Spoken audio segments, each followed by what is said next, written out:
ఎరా అలీ, అప్పుడే పడుకున్నావా? లేరా?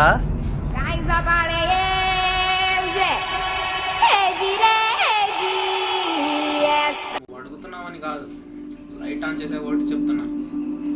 దేవుడు మనల్ని బెడ్రూమ్లో పడేశాడు. Be alert. 12 అయిపోతుంది. తాగాలనిపిస్తే కసిగా తాగే, పొయ్యాలనిపిస్తే గట్టిగా పోసాయి. లైఫ్లో త్వరగా నిద్రపోండి. నిద్ర రాని వాళ్ళు మాత్రం వీలైనంత త్వరగా చచ్చిపోండి. మీ వల్ల మాకు ఎటువంటి ఉపయోగం లేదు. గుర్తు పెట్టుకో, నీకంటే బాగా ఎవడు నిద్రపోలేడు. ఫ్రెండ్ మాట వినొద్దు, గర్ల్ ఫ్రెండ్ మాట అసలు వినొద్దు. పడుకుంటే తెల్లారిపోవాలంతే. చల్ పడుకో.